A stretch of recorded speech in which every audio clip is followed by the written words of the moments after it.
locally. Pieces of Black history can be seen at the Colorado's Pioneers Museum. But as News 5's Renee Skinner is telling us, museum staff want people to pay a visit to learn that Black history is Colorado Springs history. So we'd love for you to tell us more about this. Good morning, Renee. Absolutely. Good morning, Bree. And 150 objects make up the new exhibit at the Pioneers Museum.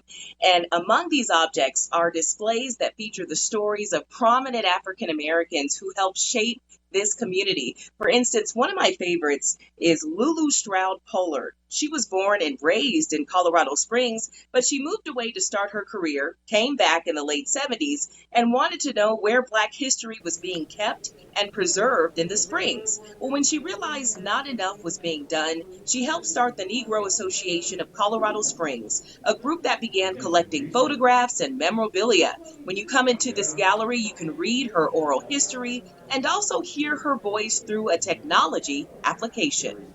You stand in front of her story and you hear her telling her story in her own voice, in her own words, and nothing is more powerful than hearing someone tell their own story.